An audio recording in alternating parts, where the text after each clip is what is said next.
আমরা 35% ফাইন্যান্সিয়ালি আমরা আমাদের ট্যাক্স কালেকশনে গ্রোথ বাড়িয়েছি, কিন্তু ওদের কি হলো? ওই যে নুন আনতে পান্তা ফুরায়, এমন আমার ভাগ্যের পরিহাস।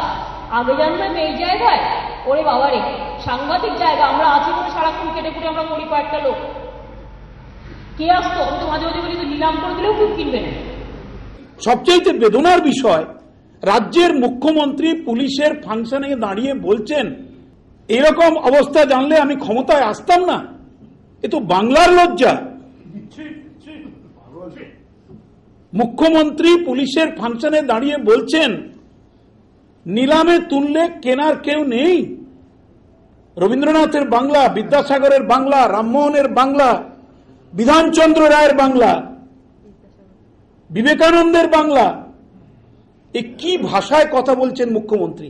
আপনাকে বিনীত আবেদন করব, আপনার দলকে যে ভাষায় বলতে হয় বলুন, কিন্তু পশ্চিমবঙ্গকে এই ভাষায় অপমান করবেন না দয়া করে। যারা লেখেন তাদের জানা উচিত এই গভর্নমেন্ট তো নিলামে কেউ কিনতো না, এমন অবস্থায় আমরা এসেছিলাম। তা সত্ত্বেও চ্যালেঞ্জ করে 1.5 বছর কাটিয়ে দিয়েছি, আরো 3.5 বছর দেখিয়ে দেবো আপনারা কেউ কিছু করতে পারবেন না। তার কারণ চ্যালেঞ্জ ইজ চ্যালেঞ্জ।